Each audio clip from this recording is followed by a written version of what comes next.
Eu sou a Karina Zen, professora da DU, que é uma escola que promove um estudo transdisciplinar entre o direito e a psicologia.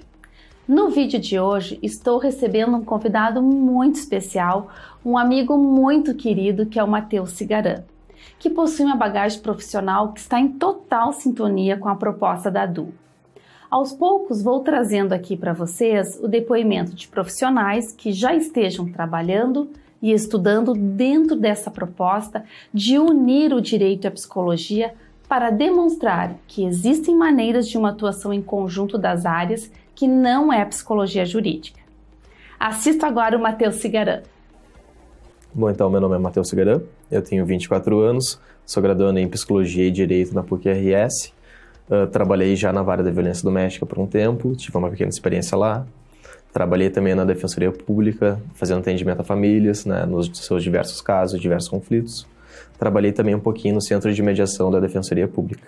Bom, eu escolhi fazer os dois cursos simultaneamente, porque eu vejo muito uma ligação, né, entre essas duas áreas, né? Ainda que em todos os casos onde exista um conflito, a psicologia tem um atravessamento muito forte, tanto quanto o direito.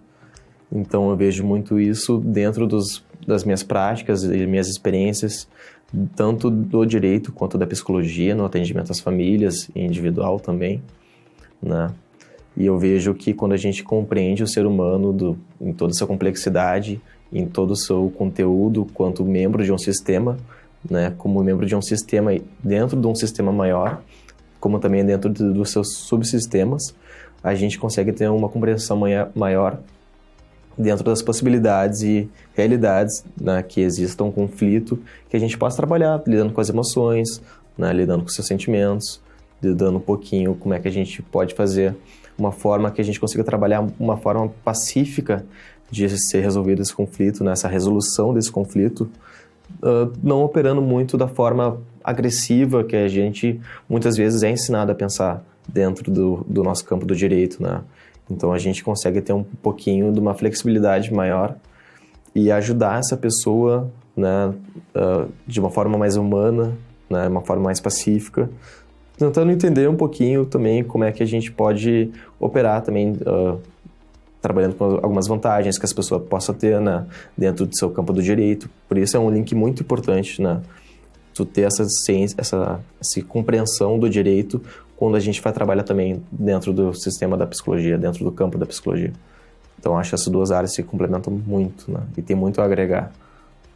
Eu me encantei muito pela parte da psicologia, pela parte clínica, ainda mais quando a gente consegue perceber que a gente é colocado num papel dentro dos nossos círculos, né, de amizades, nossos sistemas, né, dentro da sala de aula, às vezes até dentro do sistema familiar, como um papel, muitas vezes, de escuta, né, um papel de mediador, um papel de compreensão. Então, essa foi uma parte da psicologia que me encantou muito e que eu vejo que dentro da minha prática como operador de direito, eu conseguia trazer muito dessa compreensão. E, obviamente, a faculdade da psicologia me ajudou muito a ter esse campo teórico, né, mais formado para trabalhar de uma forma melhor dentro do direito. Então, no momento, eu acho, né, que eu vou acabar seguindo um pouquinho mais para a parte da psicologia. Ainda mais que o direito me encanta muito também, né, eu acho muito legal a gente ter um pouco desse senso de justiça que ainda a gente, né, é ensinado dentro do direito, ainda que a gente pense muito da parte processual, ainda mais hoje em dia nas graduações, né, que a gente pensa muito no código e não da pessoa que a gente vai batalhar pelo que está escrito dentro desse código, né.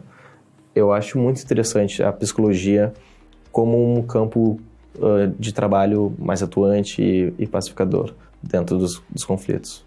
A gente começa a pensar um pouco na complexidade que existe da petição tentando representar um contexto que existe, né? E após isso eu comecei a fazer estágio no Centro de Referência em Mediação e Conciliação da Defensoria Pública. Eu tive uma breve passagem ali, mas me ensinou muito, porque ainda que eu estivesse estagiando naquele local, eu não podia fazer mediações, já que eu não era mediador. Porque para ser mediador tem que fazer um curso, uma capacitação para ser mediador de fato, né? E a PUC na graduação não oferece. A Uniriter oferece, isso é uma coisa bem interessante. E depois eu fui para a parte processual, trabalhando no direito de família, que eu consegui ter um atendimento maior ao público, né, que foi uma oportunidade que eu consegui linkar muito essas duas áreas, da psicologia e do direito junto. Ainda mais que a gente tivesse ali aquela questão que a gente tem uma pilha de processos para resolver, a gente tem uma fila de pessoas para atender, né, nos dias de atendimento. A gente tem um pouquinho daquele papel acolhedor, né, que a gente tem que acolher uma pessoa que tem toda uma carga emocional e sentimental ali muito forte naquele momento. Ainda mais que quando se tratam de temas que envolvam conflitos familiares, obviamente é uma coisa que nos impacta bastante. Então, eles impactam a pessoa, o cliente, tanto nós que estamos atendendo, né? Porque muitas vezes a gente consegue enxergar, assim, e através da empatia a gente consegue se colocar no papel dessa pessoa. Então, a gente sente muito essa descarga emocional vindo pra gente. Então, ali foi uma boa experiência, eu consegui ver um pouquinho, de uma forma mais clara, essas duas áreas. Fiz atendimento no estágio da psicologia numa clínica escola, que eu atendia pessoas, né, individual, como também atendi famílias já. E foi até interessante, porque no meu último atendimento eu atendi um casal que veio com um filho, e durante essa conversa eu entendi que, na verdade, existia um processo de guarda ali, porque não era um casal que tinha terminado, e esse pai estava com a guarda do filho e a mãe estava com a guarda da filha, né? Então o guri vai ficar com o pai e a guria vai ficar com a mãe. E esse casal veio com a demanda que o filho estava meio estranho, estava parecendo um pouquinho depressivo, né? Estava com um comportamento diferente do que ele tinha antes. E durante esse atendimento, eles trouxeram que o pai entrou com a guarda, pela guarda da filha, né, para que ele tivesse a guarda da filha, e a mãe, para se vingar, entrou pela guarda do filho. Então existia esse embate, e eles não tinham essa compreensão que esse menino, ele estava vivenciando todo esse conflito dos pais. Então esse menino começou a somatizar tudo, né, ele foi meio que ele entrou nesse triângulo do conflito.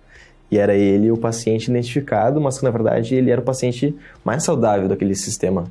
Porque foi ele que conseguiu trazer tudo pra gente, todo aquele conflito que existia naquele âmbito familiar, né? Porque ainda que houvesse uma separação da relação de marido e mulher no sistema conjugal, existia ainda a função parental que eles tinham, né, perante essas crianças. Então ali ficou mais claro ainda para mim da importância da psicologia dentro desse campo de atuação do direito de família. Não, sem dúvida, até o meu feedback eu dei para eles, que é a minha recomendação, né, eu atendi junto com uma psicóloga, a gente atendeu em ecoterapia.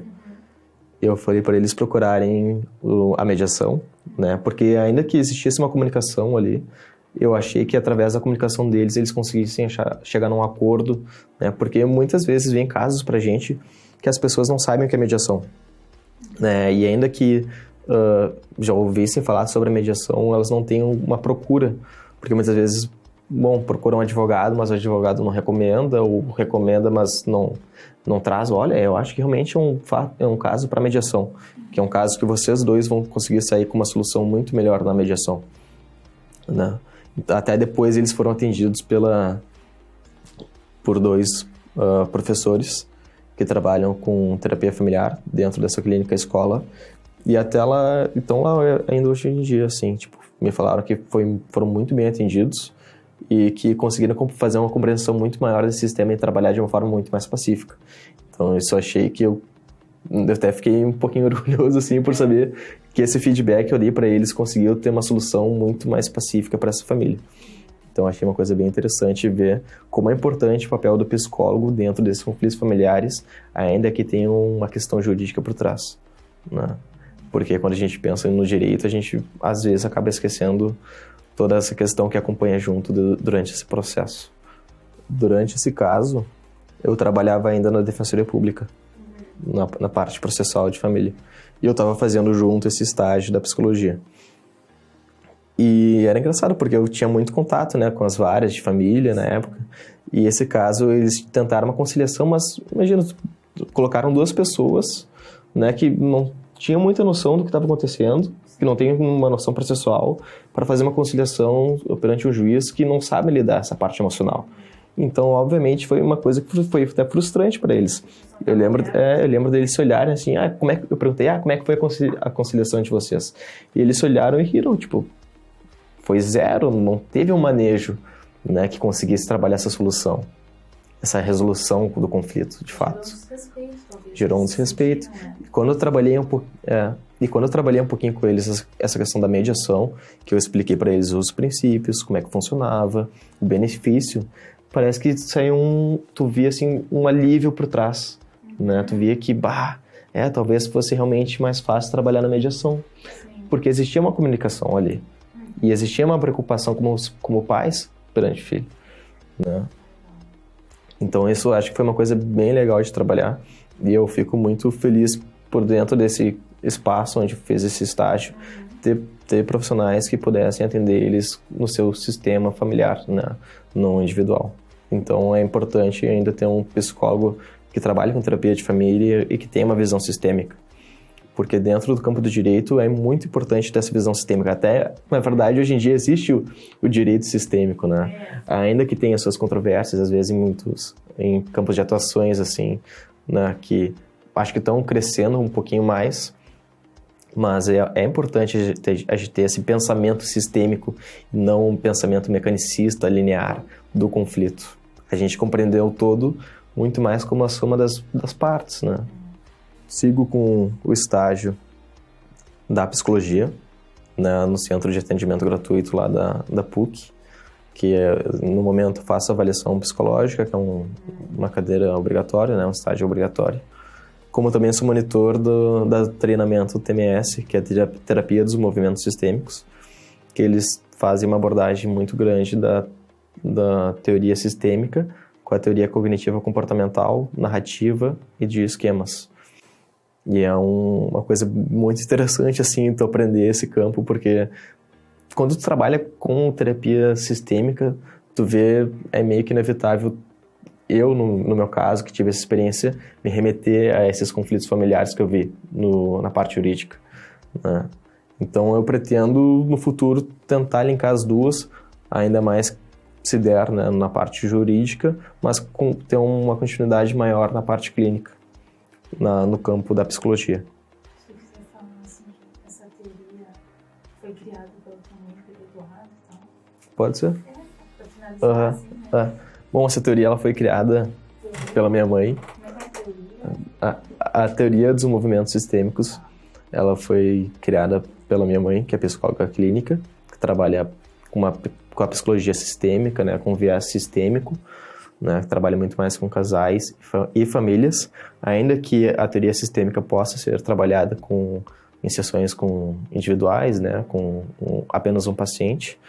E o Eduardo, ele trouxe também ainda esse viés sistêmico, mas trouxe ainda a teoria cognitiva comportamental, né, que é um link muito forte das duas, porque quando a gente trabalha num conflito, a gente tem que entender toda a parte comportamental e emocional que existe dentro desse sujeito, né? Do comportamento, da emoção, das crenças e do que vier junto desse ciclo, né?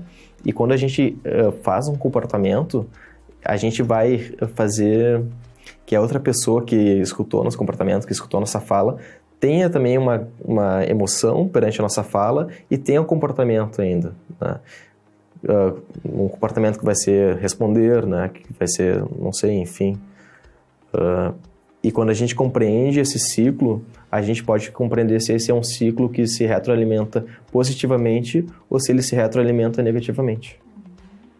E se a gente percebe o que está acontecendo de errado nessa retroalimentação negativa, a gente pode pegar essa parte negativa e tentar trabalhar nessa família, casal, indivíduo, que seja, como é que a gente pode ter um fator de mudança para que essa retroalimentação negativa passe a ser positiva, né?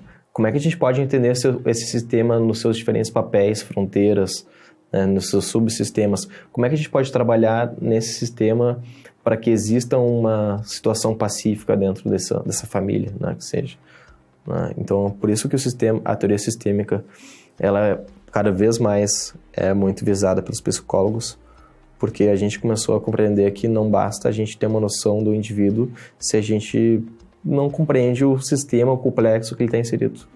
Quanto a essa questão do direito sistêmico, né, que ainda essa questão da constelação familiar, ainda que tem um índice gigantesco, né, de resoluções de conflitos, né, que existe uma vez por mês no Foro Central, se não me engano, nas sextas-feiras. É uma teoria muito bonita, tá? Ainda que ela não tenha uma aprovação do CRP, que é o Conselho da Psicologia, mas a gente tem que pensar que não basta uma resolução do conflito se não tem um acompanhamento contínuo. Porque não basta a gente solucionar esse problema e, bom, solucionar o problema agora em lidem com as emoções e todas as descargas que a gente lançou para vocês. Né? Tu tem que ter um acompanhamento, porque essa constelação nos traz um impacto que a gente tem uma reflexão muito forte, né? A gente sente muito, a gente se emociona muito quando a gente vê e quando a gente participa de uma constelação. Então, quando a gente consegue atingir essa resolução, e se a gente não lida com essas portas que foram abertas, muita coisa pode entrar e muita coisa pode sair. Bom, gente, acredito que o depoimento do Matheus nos faz pensar a relevância da capacitação do psicólogo no conhecimento jurídico e do advogado nos estudos da psicologia, o que levará a um olhar, a uma escuta mais qualificada da problemática dos clientes e pacientes. Por isso, interaja aqui com a Du através de perguntas e comentários, que vem muita coisa nova por aí. Tchau!